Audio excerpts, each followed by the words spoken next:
Hello everyone. So in this video we will discuss about the amoxicillin. इस video में हम लोग बात करेंगे अबाउट द अमोक्सिसिलिन. आपने कई बार इस दवा का नाम टीवीसीसी में, फार्म प्रैक्टिसेस में, सीनियर्स के साथ सुना होगा.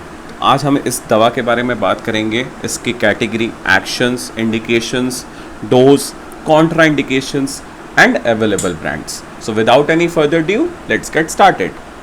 तो सबसे पहले बात करते हैं इसकी कैटेगरी की कि भाई कौन सी कैटेगरी की दवा है ये. अमोक्सिसिलिन किस कैटेगरी के अंदर आती है? सो simply it comes under which category? Antibiotics. Very good, बिल्कुल सही गैस करा आप लोगों ने. It comes under the category of antibiotics. I hope it is clear, कोई दिक्कत नहीं है. चलिए आगे बढ़ते हैं, बात करेंगे इसके एक्शन की.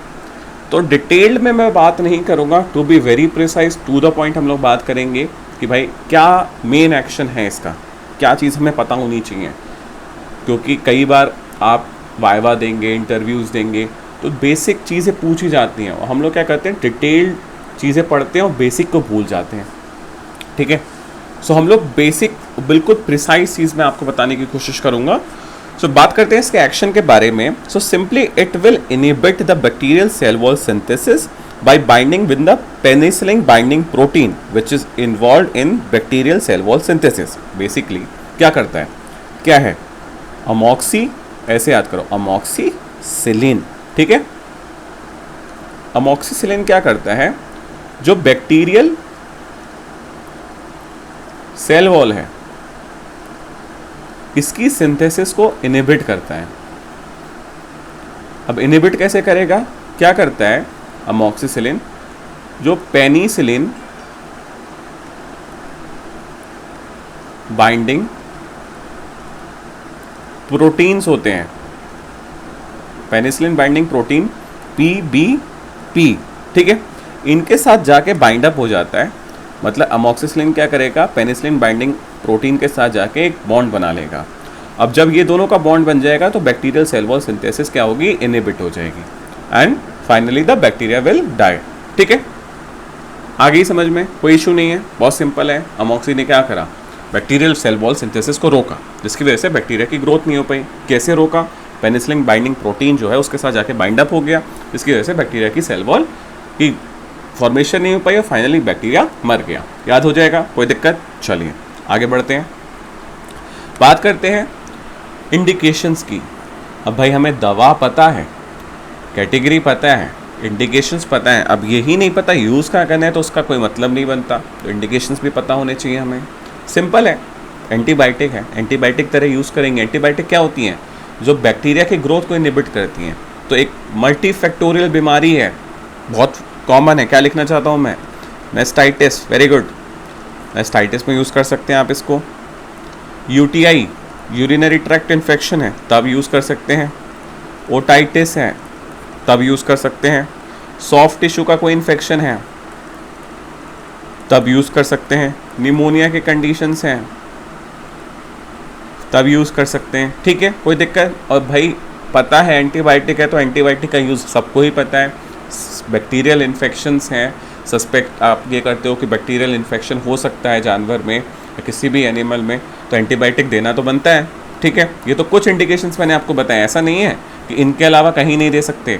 भाई इन्फेक्शन तो इनके अलावा भी बहुत सारे हो सकते हैं, जो जिनका कॉज क्या होगा, बैक्टीरिया, तो आप यहाँ पे इसको यूज़ कर सकते हो. ठीक है, चलिए बात करते हैं इसके डोज के बारे में. मैंने आपको पहले भी बताया डोज बहुत चीज़ इंपॉर्टेंट होती है. ये जो डोज है 4 शब्दों का, बहुत इंपॉर्टेंट है, क्योंकि दवा की सही डोज अगर एनिमल में लगेगी तो सही रिकवरी भी होगी और आपको रिजल्ट भी दिखाई देगा.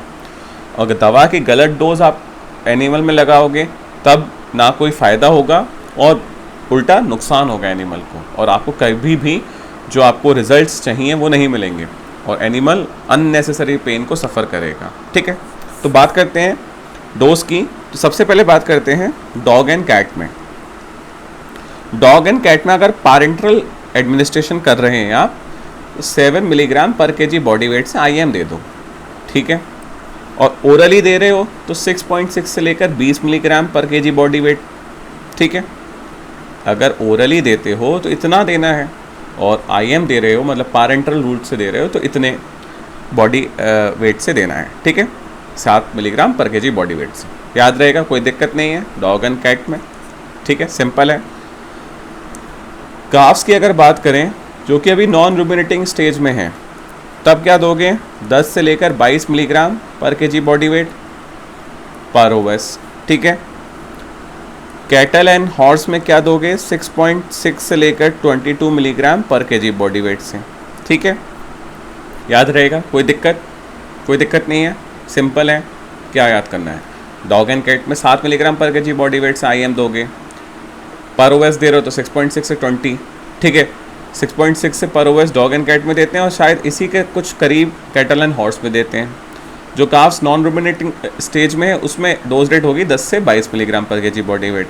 एक बात मैं फिर से बता रहा हूँ, 10 से 22, इसका मतलब नहीं कि बीच की वैल्यूज़ में भी आप दवा को एडमिनिस्टर कर सकते हो। ये डिपेंड करता है किन चीज़ों पे, आपके एक्सपीरियंस पे, कंडीशन पे, सीवियरिटी पे, ठीक है। आप 10 से भी लगा सकते हो दवा को, 22 से भी लगा सकते हो, और कुछ केस में इससे ज़्यादा भी लगानी पड़ेगी और इससे कम भी लगाओगे, ठीक है ना। तो ये कोई हार्ड एंड फास्ट रूल नहीं है कि आपको जो मैंने लिख दिया वही याद रखना है। आपका एक्सपीरियंस से ये वैल्यू डिफर भी कर सकती है और शायद आप अच्छा रिजल्ट को ऑब्टेन भी कर सकते हो, ठीक है, याद रहेगा। चलिए बढ़ते हैं आगे, बात करेंगे कॉन्ट्राइंडिकेशंस की। सो पेनिसिलिन हाइपर सेंसिटिव एनिमल्स जो हैं उसमें अवॉइड करो, मत दो, ठीक है। साथ ही साथ ओरल डोज जब देते हैं, ओरल डोज आप जब देते हो तो आपको वोमिशन और साथ ही साथ डायरिया देखने के लिए मिल सकता है, ठीक है। तो घबराना नहीं है, ओरल डोज के साथ कुछ साइड इफ़ेक्ट्स कह सकते हैं आप, वोमिटिंग और डायरिया आपको देखने के लिए मिल सकता है एनिमल, ठीक है। चलो बात करते हैं कुछ अवेलेबल ब्रांड्स के बारे में। अवेलेबल ब्रांड से पहले मैं आपको एक चीज़ दिखाता हूँ, ये है अमॉक्सिसिलिन का केमिकल स्ट्रक्चर। ये जो मैंने फोटो यहाँ पे डाली है, ये कोई ऐसे ही कोई केमिकल स्ट्रक्चर नहीं है, this is a structure of amoxicillin, ठीक है। याद रखने की कोई ज़रूरत नहीं है, देख सकते हो इस तरीके से बॉन्डिंग है यहाँ पे डिफरेंट ग्रुप्स की, ठीक है। तो चलो बात करते हैं अवेलेबल ब्रांड्स की, ठीक है। तो एक आता है आपका सिप्ला का नोवामैक्स, ठीक है, कैप्सूल आता है ये 250 मिलीग्राम प्रिपरेशन में और 500 मिलीग्राम प्रिपरेशन में, ठीक है। एक आता है अरिस्टोमॉक्स कैप्सूल, ठीक है, 250 मिलीग्राम की प्रिपरेशन में और 500 मिलीग्राम की प्रिपरेशन में। इसके सिरप भी आते हैं 125 मिलीग्राम पर 5 ml की कंसंट्रेशन में, ठीक है। और नोवोमैक्स के भी सिरप आते हैं 125 मिलीग्राम पर 5 ml के प्रिपरेशन में, ठीक है, कोई दिक्कत नहीं है, याद रहेगा। ये कुछ मैंने आपको अवेलेबल ब्रांड्स बता दिए, शायद आपके रीजन में नहीं मिलती हो या इनके अलावा कुछ मिलती हो, तो आप उनको याद कर सकते हो या उनको ध्यान में रख सकते हो, क्योंकि जो ये ट्रेड नेम है ना दवा का, वो तो बदलता रहता है region by region, company by company, brand by brand, but जो एक्चुअल चीज़ है दवा के अंदर, एक्चुअल क्या है, अमॉक्सिसिलिन है, वो चीज़ नहीं बदलेगी, यही तो सॉल्ट है, यही तो काम कर रहा है। तो नटशेल में एक बार फिर से देख लेते हैं, कैटेगरी मैंने बता दी, एंटीबायोटिक है, तो सब कुछ क्लियर हो गया। बैक्टीरिया की ग्रोथ जहाँ हो रही है रोकनी है, एंटीबायोटिक दोगे। एंटीबायोटिक आपको मैंने बता दिया अमॉक्सिसिलिन। एक्शन मैंने बताया कि बैक्टीरिया की सेल वॉल को ग्रो नहीं करने देगा, ठीक, कैसे नहीं ग्रो करने देगा भाई पेनिसिलिन बाइंडिंग प्रोटीन के साथ जाके बाइंड अप हो जाएगा, जो कि सेल वॉल की ग्रोथ को रोकेगी, तो बैक्टीरिया खत्म। चलो इंडिकेशंस मैंने आपको बता दी, एंटीबायोटिक है तो बैक्टीरिया की ग्रोथ जहाँ दिखाई देती है वहाँ दे सकते हो। कुछ common examples, mastitis, soft tissue injury, pneumonia, UTI, otitis, ठीक है। डोज मैंने आपको बता दी, डॉग कैट में 7 milligram per KG body weight parenteral route से, that is IM। Per OS दोगे तो 6.6 से 20 milligram KG per KG body weight. कुछ आसपास ही काफ्स में है, कुछ आसपास ही कैटल एंड हॉर्स में है, याद हो जाएगा, कोई दिक्कत नहीं है। चलो कॉन्ट्राइंडिकेशंस मैंने आपको बता दी, पेनिसिलिन हाइपर सेंसिटिविटी है एनिमल में तो मत दो, ठीक है, कंडीशन वर्स हो सकती है, याद रहेगा। ओरल डोज के साथ वोमिशन और डायरिया देखने के लिए मिल सकता है। चलो बढ़ते हैं आगे, बात करते हैं अवेलेबल ब्रांड्स के बारे में।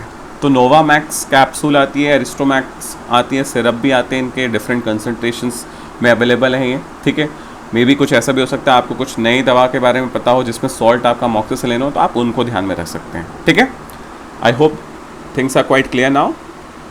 So that's all for this video. Thank you very much.